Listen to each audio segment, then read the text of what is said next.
today you will see this everywhere. When people say, I am only human, they are talking about the limitations of being human. They are not talking about the possibilities of being human, isn't it? If we are the most intelligent species on the planet, if we are the most capable species on the planet, should we be talking about our possibilities or should we be talking about our limitations? You are the sum total of all of the choices that you've made up until now. And anything about yourself or your life that you don't like, or isn't working, or is mobilizing you, is to be looked at in terms of, can I grow? Rather than, why did I do it, or isn't this wrong? I don't like what I've done. I don't like the fact that I can't do this well, or I can't do that well. So I will list these things in my own repertoire, and then I will be constantly trying to repair those deficiencies, always assuming that I'm deficient, that there's something wrong with me, and I'm trying to fix it.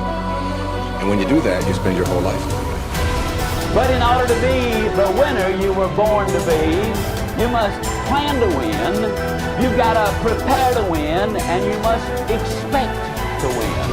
And if you don't plan to win, and if you don't prepare to win, then you have no legitimate reason for expecting to win. The way that we think about ourselves determines the policies that we embrace, the laws that we agree to live and abide under. Those are all based upon our story. So all of a sudden you see the battle for our story is front and center. I mean, what could be more important than that right now? So when we talk about that battle, there's a battle for who we are and the way that we think about ourselves.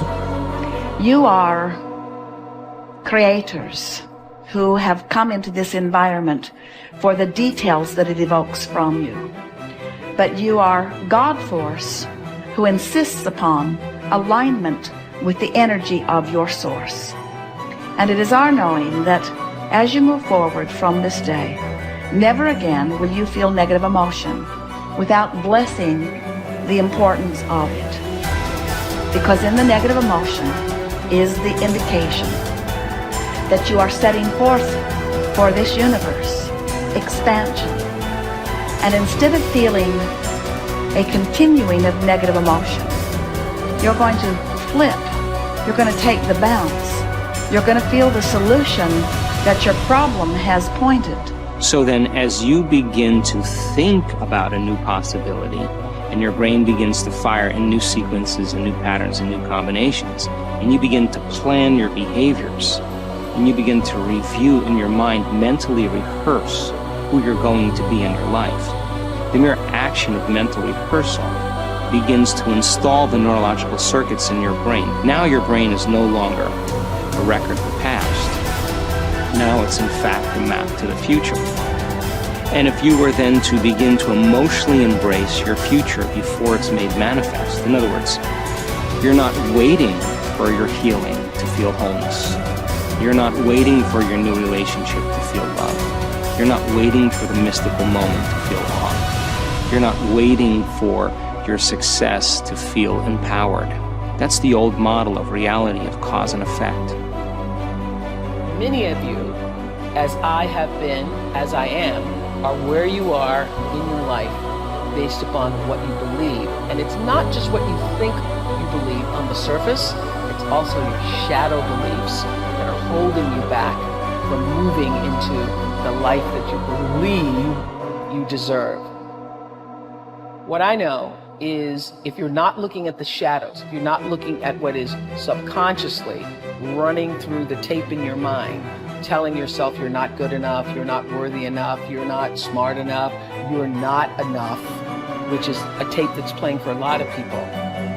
If you're not conscious of that, then you end up acting out of that belief system and not out of what you know to be the truest or want to be the truest for yourself. How do you alter your mindset? The only path is through new awareness. You could receive advice all day long. Many people do. They love being told what to do. They're hooked on new books, new ideas, new lists. They learn and learn and learn in all directions except the one that matters most. Learning about themselves. There is no getting around this. It's hard to sustain new happiness without new awareness.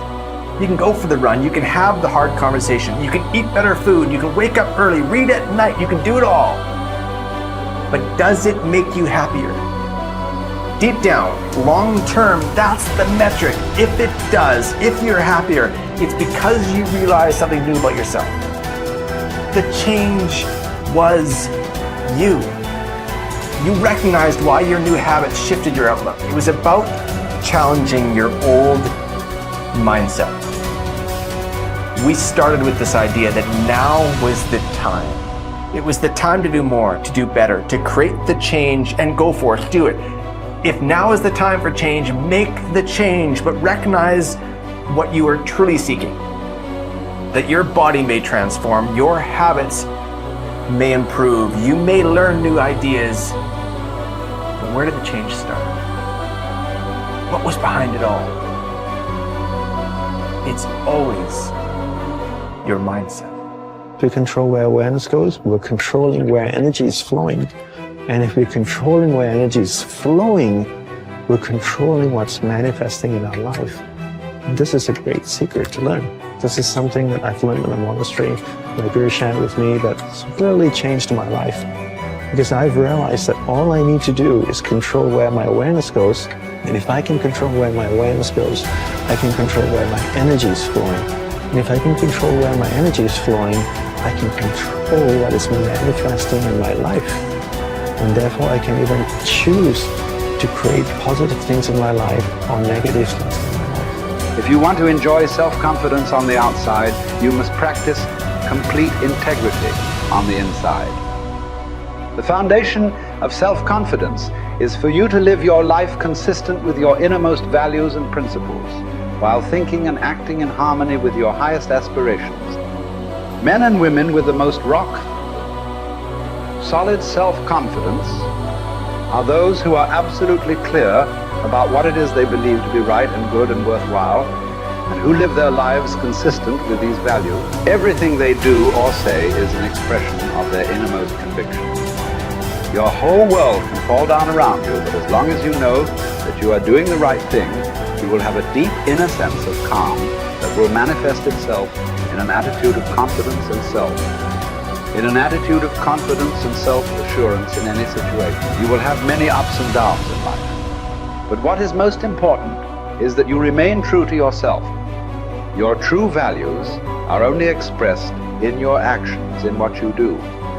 You can tell what you truly believe by observing what you do in any situation in which you have to make a choice, especially when you are under stress and pulled in two directions at once, with opposing demands or responsibilities. This is when your true values are revealed.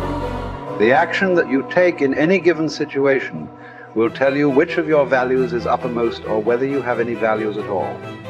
It is not what you say, hope, wish, or intend, but only what you do that counts. Your choices of the actions you take tell you unerringly who you really are. You can develop within yourself a superb set of values by acting as though you already had those values. You can develop integrity and courage and compassion and confidence by behaving as though you already had these qualities. The more you act the part, especially when you demonstrate these qualities under stress or when you feel like doing or saying something else, the more rapidly these qualities become a permanent part of your mental makeup. The more you practice good values, the more rapidly you become a truly superior person. The keys to developing the unshakable self-confidence that will make everything else possible for you are self-control, self-mastery, and self-discipline. Self-confidence can come directly by behaving in a self-confident manner, but more often it comes indirectly by doing and saying the things and practicing the behaviors that lead to self-confidence. The most important self-development behavior is living consistently with your highest values at every opportunity. Appreciate how special you are. There will never be anyone exactly like you. You are given special gifts and talents to share with the world. And even though everybody has special gifts and talents, nobody will use theirs quite the same way you do. You have a way of being in the world and a perspective that's unique to you.